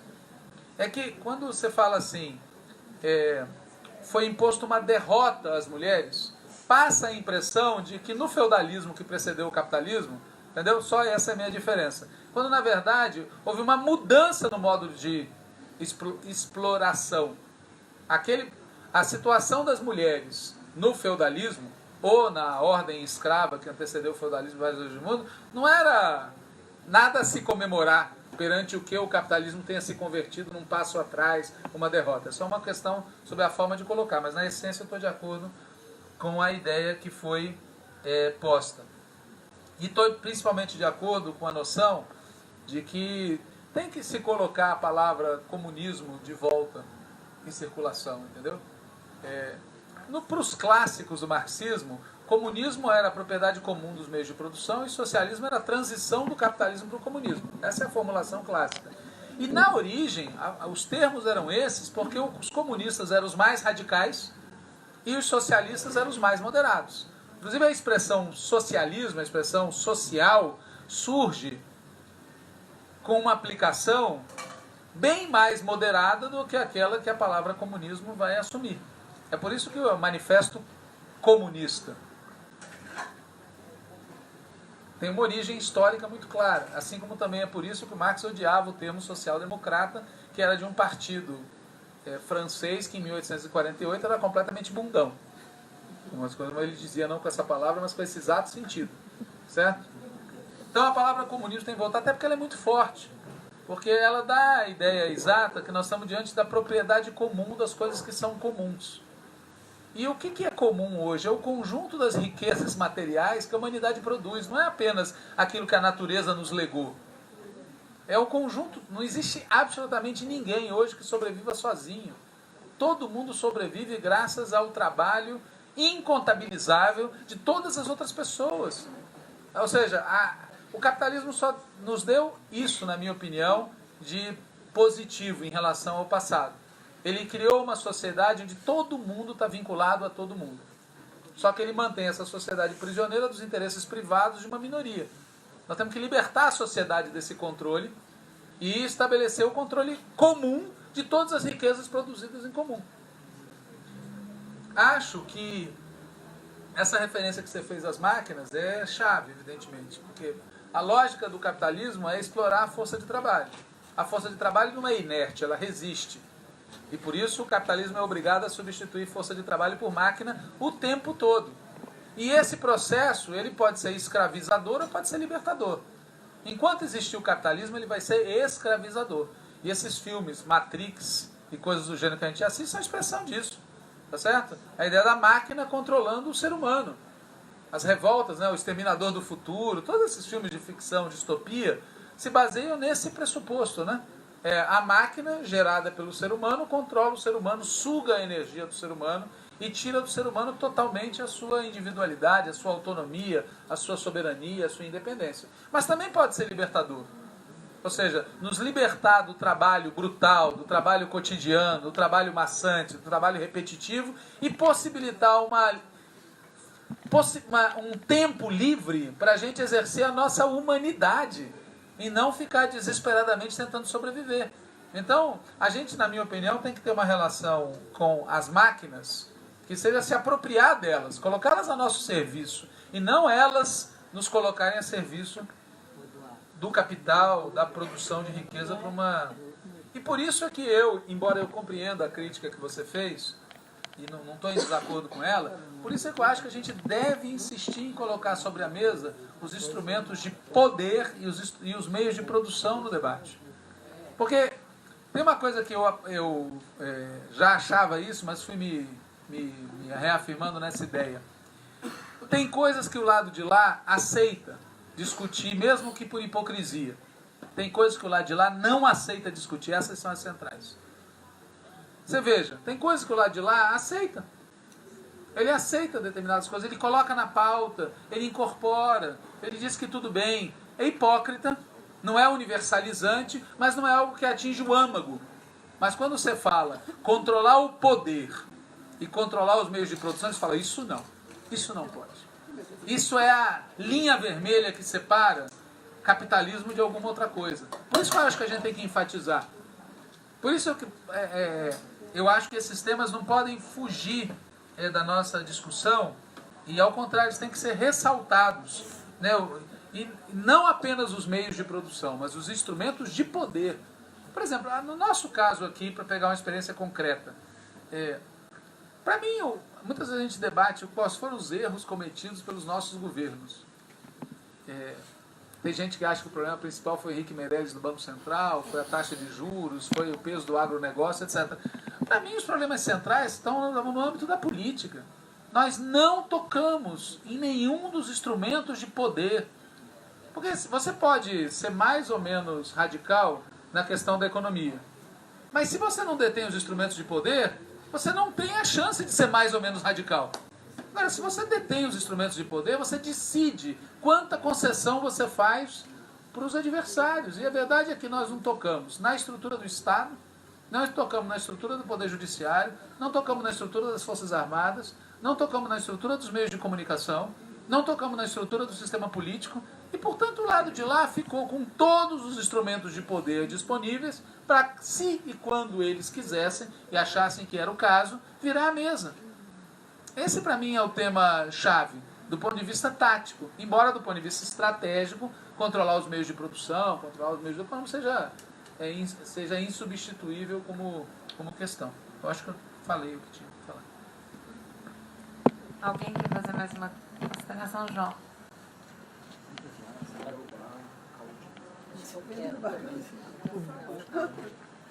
Boa noite a todos e a todas. Agradecer ao Walter, a Terça Valente, a turma aqui da Casa Socialista. Agradecer porque uma reflexão importante, uma sexta-feira a gente aqui discutindo. O Walter trouxe vários elementos, digamos assim, das alternativas históricas, econômicas, sociais e políticas. Fala mais pertinho. Como uma das questões e possibilidades, o comunismo como o socialismo como uma das alternativas. E trouxe autorizações do ponto de vista do capitalismo.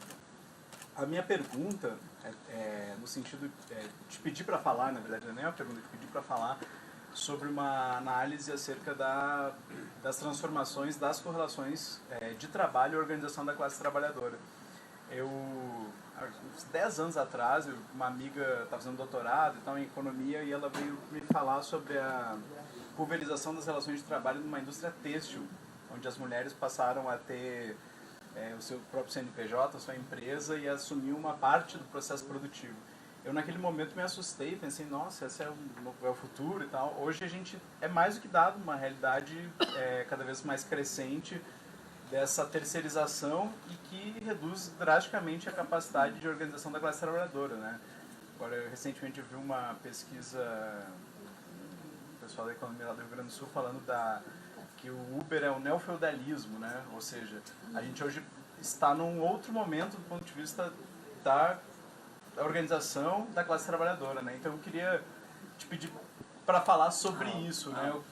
A classe trabalhadora não é também mais a mesma, né? Assim como o capitalismo se transformou, as próprias condições de organização da classe se transformaram e, né, quais são as condições para a organização da luta e a construção do socialismo.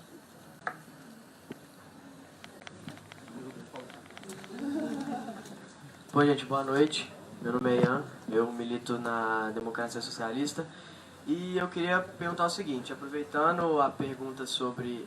a pergunta dele também um pouco e algumas coisas que você falou e a pergunta sobre o conceito de democracia, foi dado como exemplo a China, a Cuba e a União Soviética, que são 3 exemplos que a gente tem de revoluções armadas e que hoje uma revolução armada, do jeito que a gente vive, é impensável, inclusive que fracassou em muitos lugares do mundo.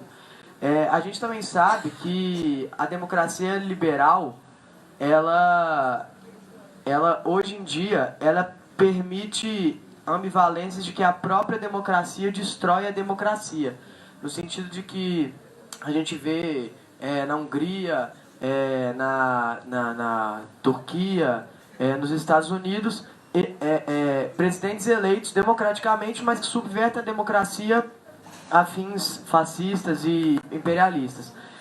A minha pergunta é, sabendo que a democracia liberal ela é um modelo que repudia veementemente, desde sua origem, os preceitos socialistas, e que quando a gente teve a oportunidade, principalmente aqui no Brasil, de ter a força maior do executivo nos governos do PT, a gente, como você falou, a gente não tocou nesses pontos porque, na minha opinião, a própria democracia liberal não permite isso por conta dos mecanismos de defesa liberal da democracia. Qual seria o nosso papel enquanto militância e enquanto realmente agentes ativos da política, né? Participantes ativos dessa democracia liberal? Então vamos encerrar as perguntas aqui com a gente. Walter, eu também te agradeço e concordo com muitas questões que você coloca.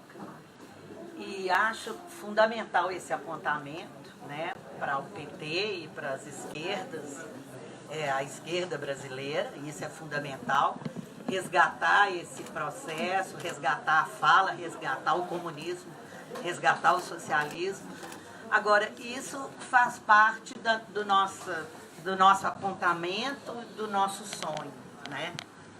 Dos nossos ideais e da nossa luta. Mas, assim, as condições concretas é que eu fico, assim, um pouco triste, porque eu ainda não enxergo condições concretas, assim. Acho que a Deonara faz algum apontamento para a gente fazer a conquista de corações e mentes, né? Mas também acho que tem que ir além. Nós temos que discutir a expropriação mesmo, né, dos meios de produção. Mas eu sinto muito, mas assim, isso que eu queria, se você enxerga viabilidade, já que nós perdemos tanto tempo, né? Qual que é a viabilidade hoje diante desse caos, diante desse distanciamento, né, nosso em relação à população, ainda que tenhamos esse desejo de chegar perto dela, mas como é que a gente vai fazer isso? Eu sei que talvez você não saiba tudo. Deixa eu começar por essa última questão, porque, veja, eu vou falar do seguinte, eu acho que a gente está mais próximo de uma sociedade comunista hoje no mundo do que a gente estava 100 anos atrás. Do ponto de vista de que o nível de desenvolvimento material permite falar de solução universal, mundial, para os problemas mundiais. Permite resolver todos os problemas materiais da humanidade. Não tem nenhum que não seja superável. Nenhum. Da fome, à doença, da habitação, à educação. Não tem nada que você possa dizer o mundo é muito pouco desenvolvido, a gente não tem capacidade de resolver, de atender, nada. A mesa. Só condições extremas geram situações revolucionárias. É por isso que a Revolução Russa ocorreu no curso de uma guerra mundial, é por isso que a Revolução Chinesa ocorreu no curso de uma guerra mundial, é por isso que a Revolução Cubana ocorreu no curso de uma ditadura, contra uma ditadura, é por isso que a Revolução Vietnamita, a Revolução Coreana e outras tantas ocorreram no curso de lutas contra ocupações brutais. Só situações extremas levam a respostas extremas. Então, onde você vê problema, eu vejo um ponto de apoio. Agora, atenção, não vejo garantia de nada. Porque não tem nada garantido. Ou seja, as mesmas condições brutais que levam a vitória, como na Revolução Russa de 17, levaram a uma derrota, como na Alemanha de 1918 e 19. Existem variáveis que explicam por que condições similares conduzem a derrotas e a vitórias. Agora, eu não vejo problema nenhum, não é um obstáculo intransponível, pelo contrário.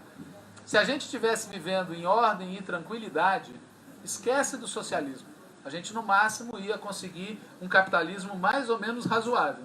E num país como o Brasil, eu diria mais, esquece de bem-estar social e liberdades democráticas. Porque nos países da periferia, quando o capitalismo funciona bem no centro, aqui ele extrai o sobrelucro que financia as benesses do centro. Então, viva a crise. Viva a crise. Sem crise, sem caos. Agora, se não tiver força política e social organizada e vontade de transformar a confusão numa outra coisa, nós só vamos ter mais caos e mais destruição.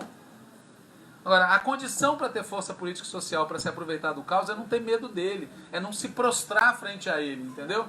É não achar, estamos no meio, para usar uma expressão da Rosa Luxemburgo, assassinada há 100 anos atrás, tá certo? 15 de janeiro, ela dizia que em 1914, quando começou a Segunda Guerra Mundial, o movimento social-democrata dizia não à guerra, mas quando chegou na hora de votar nos parlamentos, a maior parte dos parlamentares socialistas votaram a favor da guerra.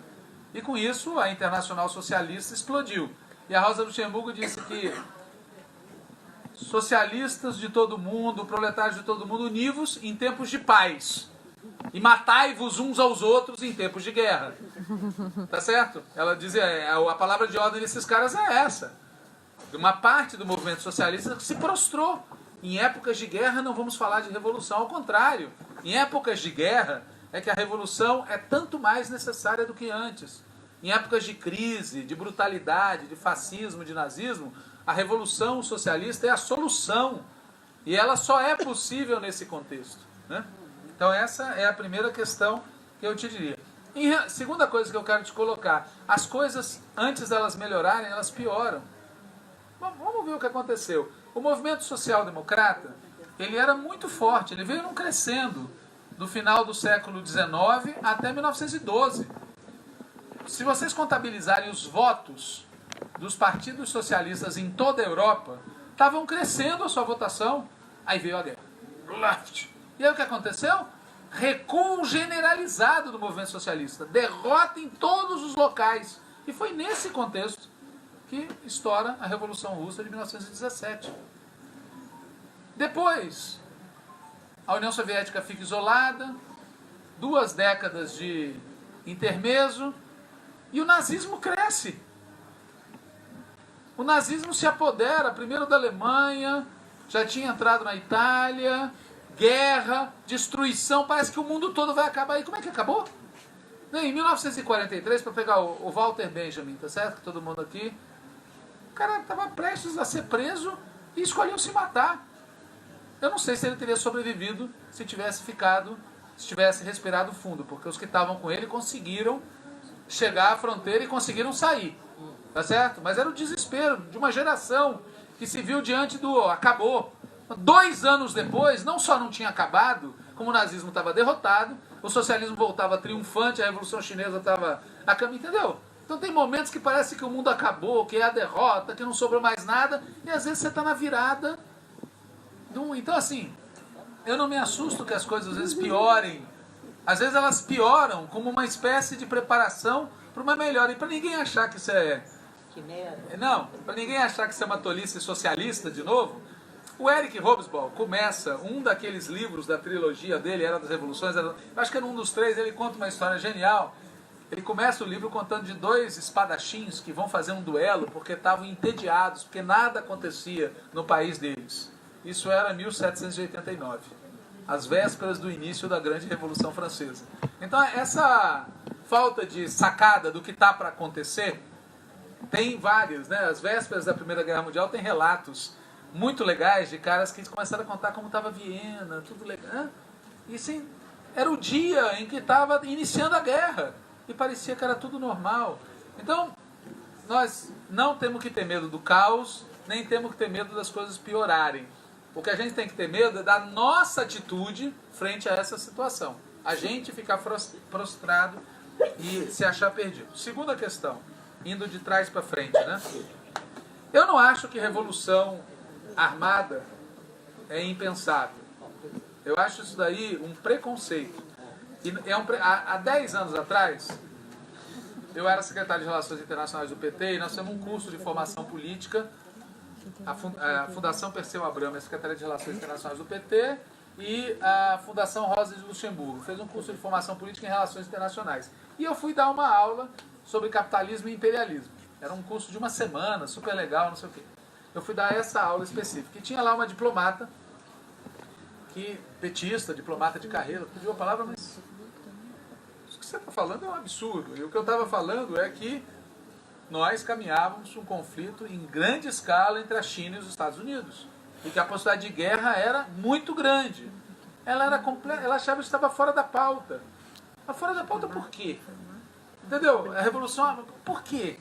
Qual é o argumento? É impossível porque essa ideia de que a revolução armada é impossível, ela apareceu de forma escrita num texto famoso do Frederico Engels, portanto você está em boa companhia. Em 1895, ele escreve um prefácio à reedição de uma obra do Marx chamada Luta de Classes em França. E ele escreve isso: na época em que nós vivemos, a guerra de barricadas não é mais possível, porque as novas armas criadas, a metralhadora e o canhão, as reformas que ocorreram nas cidades europeias, não é mais possível fazer barricada, não sei o que, blá, blá, blá. E o Partido Social Democrata publicou flamante esse texto, aí o Engels escreve uma carta furiosa para os editores, dizendo: vocês deformaram o que eu disse. Eu fico parecendo um reformista vulgar do jeito que vocês publicaram. Não foi isso que eu escrevi. Ou vocês publicam o que eu escrevi, ou eu vou romper com o partido. Bom, o que ele escreveu só vai ser... Ele morre logo depois, e só nos anos 30 é publicada a versão original pelos soviéticos. Em que, na verdade, o que ele dizia, ele faz uma série de considerações técnicas sobre as dificuldades que a guerra de barricadas de rua enfrentava diante das metralhadoras, etc. Bom, Aí você pula para 1917. 1917 foi o quê? Teve barricada e o problema foi resolvido pelo fato de que o exército rachou. Rachou. E quantas outras revoluções ocorreram depois de que foi declarada, não por você aqui, mas pelo Engels em 1895, tá certo? Então, assim, eu não acho que dê para colocar essa coisa que a revolução é impensável. É pensável. E é pensável por uma razão muito simples, pessoal. Enquanto a contra-revolução armada for pensável, a revolução armada pode ser pensável sim. Agora, antes de discutir a questão do armada, tem que discutir o seguinte: a gente precisa de uma revolução ou não?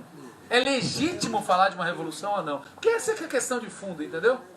A questão de fundo é o seguinte: é possível transitar do capitalismo para uma sociedade não capitalista através de mecanismos reformistas, institucionais, pacíficos, normais? Ou isso vai envolver conflitos brutais? Não porque a gente queira, mas porque o outro lado...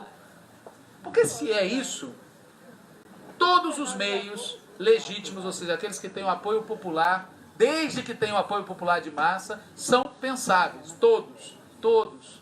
E veja, a última revolução de verdade que houve, certo, nos últimos... foi em 1979. Revolução Nicaragüense e a Revolução Iraniana. Ambas enfrentando exércitos poderosíssimos. E venceram. E aí alguém te fala, mas isso foi em 79. Façam as contas. 89, 99, 2009, 2019. Nós estamos há 40 anos sem que tenha ocorrido nenhuma grande ruptura revolucionária no sentido clássico da palavra. Mas voltem atrás. O que ocorreu depois das revoluções de 1848, com exceção da Comuna de Paris? E o que ocorreu depois da Comuna de Paris até 1917? Longos intervalos em que parecia que a revolução tinha sido arquivada, né, na lata de lixo. E não é assim. Ela reaparece. E ela não reaparece porque a gente quer confusão. Reaparece porque o capitalismo vai acumulando material explosivo e algum dia explode. Algum dia explode. O problema é que se a gente acha que é impensável, quando ocorre, a gente fica do lado errado. Como ficaram alguns dos intelectuais do marxismo ocidental, tá certo? O Adorno é o caso mais clássico disso, em 68. Chamou a polícia para desocupar o Instituto de Filosofia. Tá certo? Então, assim, eu achava que era impensável, quando aconteceu, ficou contra. Como aconteceu com Plekhanov, porque isso aí é pior ainda. Na Revolução Russa de 17. Bom, então a esquerda, em qualquer lugar do mundo, não se colocar como antissistêmica, acabou. Esse é o problema. Quando eu falo de revolução, eu estou falando disso. Nós somos o quê? Uma força sistêmica ou antissistêmica? A gente quer virar o mundo de ponta cabeça ou a gente quer dar uma arrumada no pedaço? Por que só a direita fala em revolução sem medo e a esquerda fica... né? Porque a direita fala em revolução sem medo algum, né? Aqui no Brasil, então, quantos aqui, os mais antigos, já ouviram falar da Revolução de 64? Era assim que os caras chamavam? É inacreditável. Eles falam sem medo. Para pegar uma coisa mais recente, saiu no jornal É o País, vocês podem conferir a frase exata. O jornal É o País, uma semana, 2 semanas atrás, publicou uma matéria muito interessante sobre o partido de extrema-direita chamado Vox espanhol. Então entrevista vários integrantes do Vox e um deles no final diz assim: nós entramos numa época em que não existe mais solução de compromisso, é matar ou morrer e nós queremos viver. Se eu ouvir isso de um político normal na Espanha, ele não está brincando. Ele está falando, a direita que eu represento não é mais aquela. É a direita da época de crise. Bom, como é que você enfrenta essa turma? Dizendo que alguma coisa é impensável? Não é dizendo que é impensável. Nós não temos medo de cara feia. Nós temos que ter disposição de enfrentar cara feia. Em relação ao tema da democracia, derrota da democracia, enfim... Veja, eu não acho que seja correto o argumento, cara, que a democracia liberal não permite fazer tal coisa, tal coisa, tal coisa. O que eu quero dizer com isso? Nós não tentamos fazer reforma tributária.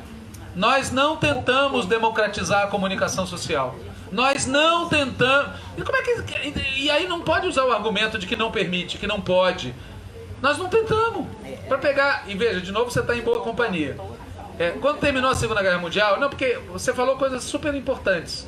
Porque são ideias que circulam entre nós e vão ganhando foro de verdade. Quando terminou a Segunda Guerra Mundial, teve uma reunião internacional de partidos comunistas. E teve um diálogo, que está registrado, entre o dirigente do partido da Liga dos Comunistas Iugoslavos e o cara do Partido Comunista Francês e do Partido Comunista Italiano. O dirigente da Liga dos Comunistas Iugoslavos, acho que era o Djilá, se eu não me engano, mas era ele ou o outro que era o mais conhecido abaixo do Tito. E os italianos e os franceses explicando, veja bem, nós entregamos as armas quando terminou a Segunda Guerra Mundial, porque o povo estava cansado da guerra, porque a gente tinha que contribuir para a paz, e além do mais, porque se a gente tentasse, a gente não ia conseguir tomar o poder. A resposta do iugoslavo foi a seguinte: vocês não tentaram? Como é que vocês sabem? Vocês não tentaram. Os iugoslavos simplesmente nem perguntaram, foram lá e tomaram o poder. Então eu acho o seguinte: nós não tentamos fazer várias coisas.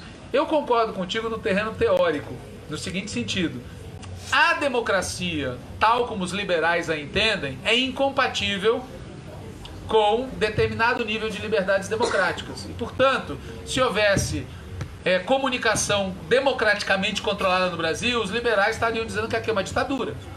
Então, desse ponto de vista, é incompatível.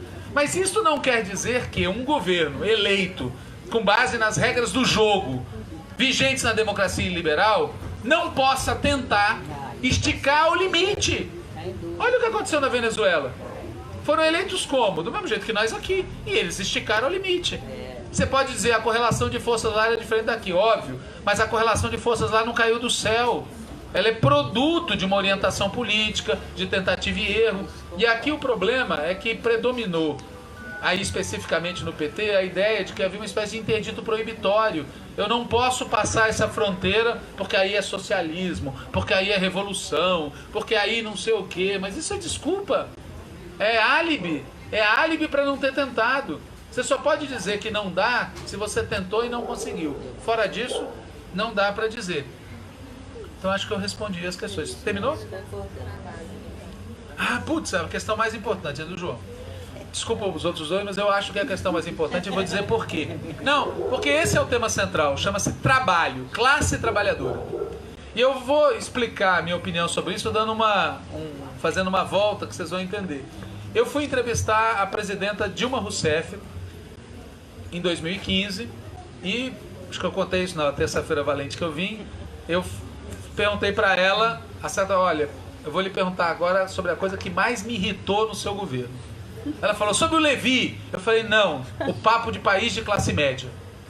Aí ela disse, não, mas a gente tinha que falar de país de classe média, porque isso era um jeito de dialogar com os novos empreendedores, com o setor não sei o quê, não sei o quê, não sei o quê, não sei o quê. E foi uma bateção de boca que está gravada. Parte dela a gente publicou na revista, parte a gente achou melhor não publicar. E detalhe, eu quero dizer assim, eu gosto muito da Dilma.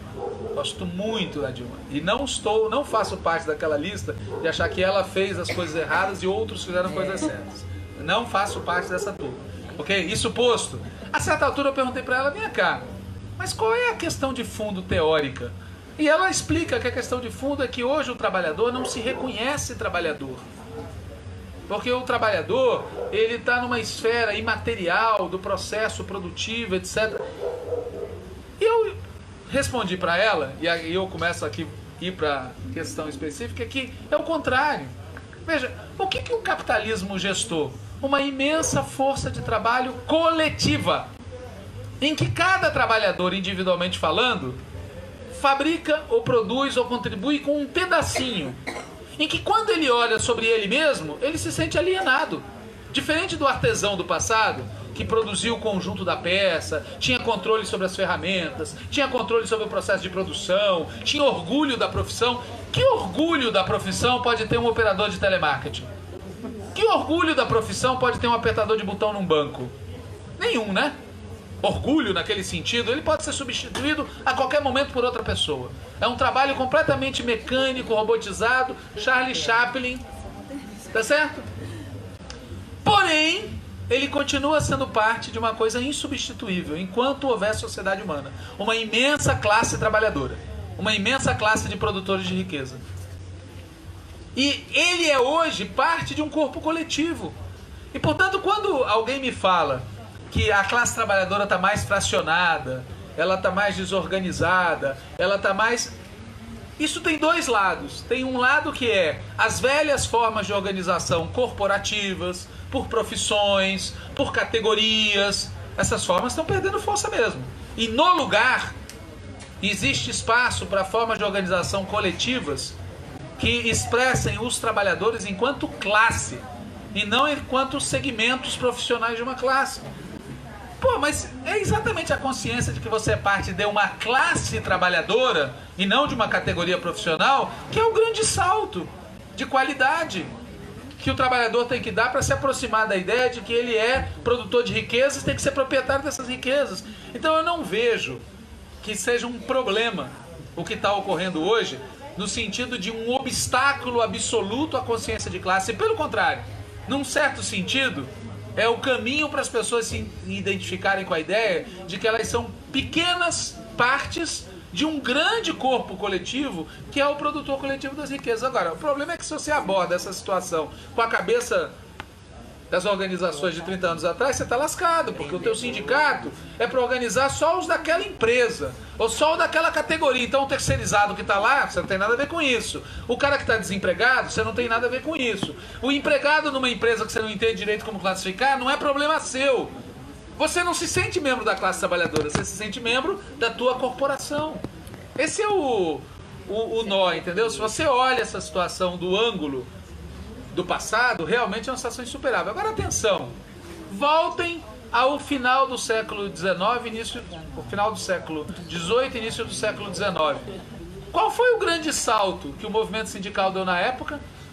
Foi ir superando a condição de representante dos artesãos e passar a ser representante dessa categoria desqualificada, sem o menor nível de respeito.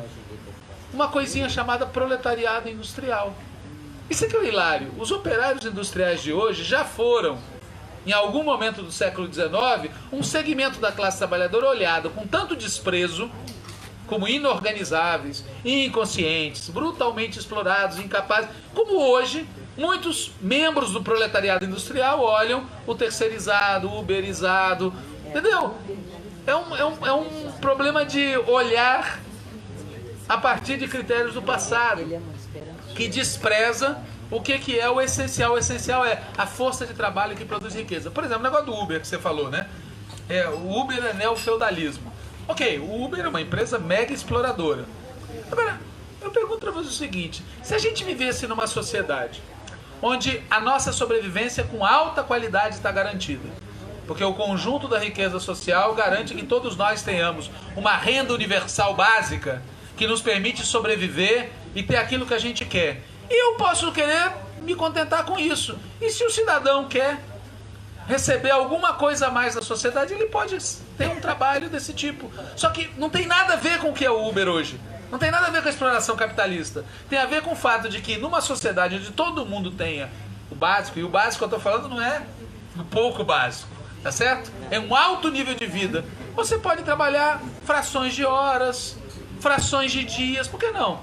Aqui a gente lê aquela coisa romântica do Marx sobre a sociedade comunista em que você vai escolher de dia ser pescador, de tarde ser poeta, de noite ser músico. Do que ele estava falando?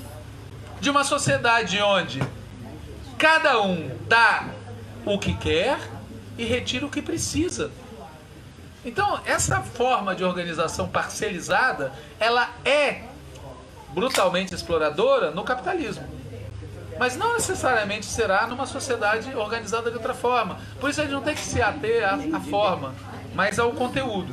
Então, só para encerrar, eu de fato eu não tenho uma visão pessimista. Estou ouvindo alguém falar lá que eu sou otimista. Eu ouço enquanto falo. Eu tenho essas duas capacidades. Eu, de fato, eu não tenho uma visão pessimista. E mesmo, atenção, não tenho visão pessimista nem do ponto de vista tradicional. Qual é o grande movimento sociológico que ocorreu de 1980 até agora? Sociológico. Foi a transformação de cerca de 400 milhões de chineses em proletários. De fábrica. De fábrica. E as pessoas falam com a maior tranquilidade que a classe operária morreu. Morreu. Não é verdade isso, também não é verdade. É um exagero, entendeu? Olhando o conjunto do mundo, olhando o planeta inteiro, 7 bilhões de pessoas. Hoje, mais do que há 100 anos atrás, o assalariamento é a relação de produção dominante. Tem mais assalariados no mundo hoje do que tinha há 100 anos atrás. E o assalariado, o trabalhador assalariado, é o tal proletariado de que o Marx falava. E o peso do proletariado industrial é poderosíssimo nas nações que estão protagonizando o futuro. Então, embora eu acho que isso é declinante, porque o avanço da tecnologia faz reduzir inevitavelmente o número de trabalhadores na indústria, não é esse terror de que se fala, e não acho que isso é o essencial. O essencial para mim é a sobrevivência cotidiana da humanidade depende da capacidade de trabalho de 2 bilhões e meio a 3 bilhões de pessoas. Essas pessoas não são as que definem o destino do mundo e tem que passar a definir. Esse é o tema. Se elas trabalham como operários, como Uber, como operário agrícola, pouco me importa, porque só existe sociedade com a soma do conjunto dessas forças de trabalho. E o nosso desafio como socialistas é fazer com que essas pessoas se disponham a cumprir um papel protagonista. Quem é que vai fazer isso? A pedagogia, uma obra, vão ser os nossos inimigos. Ou seja, é a tragédia que os nossos inimigos estão transformando a vida das pessoas que vai fazer essas pessoas se mexerem. Vão se mexer todas? Não. Será uma parte. Será a maioria? Não necessariamente. Mas se for em número suficiente nos países dominantes, a gente pode ter, como teve no início do século, há 100 anos atrás, certo? No início do século XX, nós podemos ter uma nova onda de revoluções socialistas. Alguém pode falar o seguinte: mas que segurança a gente tem disso? Nenhuma. Nenhuma, não tenho segurança de que eu vou estar vivo amanhã. Eu estou só falando de ser uma possibilidade histórica. E como nós não somos uma pessoa que não sabe se vai estar vivo amanhã, nós somos centenas de milhares ou milhões no mundo inteiro, a gente tem que se jogar com esse objetivo, entendeu? Porque, eu queria encerrar com isso, qual é a grande tragédia do neoliberalismo? Isso que eu vou falar não é minha fórmula, é de um texto cujo autor agora eu me esqueço, mas que é alguém que escreveu, junto com Giovanni Arrighi, uma obra Silver. É uma senhora, inclusive. Ela tem uma frase genial. Ela faz um trabalho sobre a evolução da luta da classe trabalhadora desde os anos 70 até agora, olhando os principais jornais econômicos do mundo, enfim. E no meio desse trabalho ela diz: qual foi a grande conquista do neoliberalismo? Foi acabar com as empresas estatais? Não. Foi introduzir o capital financeiro? Não. Ela vai dizendo: não. A grande vitória do neoliberalismo foi ter quebrado a crença na classe trabalhadora de que a ação coletiva pode mudar o mundo. Eu li aquilo ali, eu falei: puta, mas isso é genial, né? Por que as pessoas, em pleno ascenso do nazismo, em campo de concentração, os caras achavam que nós vamos vencer? O cara estava lá em frente ao pelotão de fuzilamento e dizia: nós vamos vencer. E por que o nosso pessoal hoje está no governo e pede desculpas? Entendendo? Houve uma mudança para pior, em que as pessoas perderam a ideia de que a ação coletiva pode mudar o mundo. A gente tem que recuperar isso. Se a gente recuperar isso, é meio caminho andado para dar certo. Agradeço a atenção de vocês. Lembrem de pegar os jornais, quem quiser, quando sair. São 3 tipos de jornais diferentes. O livrinho, quem quiser adquirir por meros R$10. Socialismo de mercado, tá certo? E, por fim, agradecer a Paula, ao pessoal do Sexta Valente, por mais esse convite. E agradecer e parabenizar muito o pessoal da DS por estar construindo aqui esse espaço. Como eu falei, a gente tem um espaço parecido em Campinas, tem outros aparecendo. É esse tipo de espaço aqui, as sedes de partidos, do nosso partido, o PT, para quem for petista, tinha que ser espaços assim, entendeu? Espaços de convívio, de prazer, de lazer, de debate político e abertos a quem quiser entrar. Se a gente faz isso, casas do povo, casas socialistas, casas de esquerda, a gente vai fazendo o fundamental, que é reconectar com a classe trabalhadora, com a juventude, com quem está a fim de mudar o mundo. Obrigado pela atenção de vocês.